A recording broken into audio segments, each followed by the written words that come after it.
আরে বাড়া বুঝার চেষ্টা করো, তোমার টাকা আমি তুলে দিতে পারবো না। কি শালা গ্যারান্টি হয় টাকা চানাচুর কিনে খেলেছে। আরে দাদু, যদি অ্যাকাউন্ট দাদির হয় তো আঙুলের ছাপও তো দাদির লাগবে নাকি?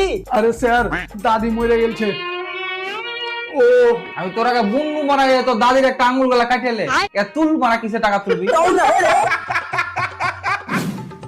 আরে স্যার, দাদুর মাথা খারাপ হয়ে গেছে।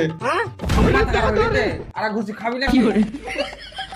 আমি কি জানতে পারি দাদি মরলো কি করে? স্টক হয়ে মরেছে। তা বেরেন স্টক নাকি? না বেরেন স্টক দেখেন স্টক হয়েছিল। তুই বারা টাকাটা তুলে দিবি না কি বলছি? আরে দাদু, এভাবে টাকা তোলা হবে না। দাদি যে মরেছে আর প্রমাণ নিয়ে এসো। লে এখন একার প্রমাণ কি করে পাবো? তোরা বারবার বুনু মারা যে একটা ভিডিও গলা করে রাখ। আরে দাদু, ভিডিও লাগবে না, দাদির ডেথ সার্টিফিকেট লাগবে। হ্যাঁ কিসের টিকিট? আরে বাড়া টিকিট ও ডেথ সার্টিফিকেট। ও আবার কে বানায় উপর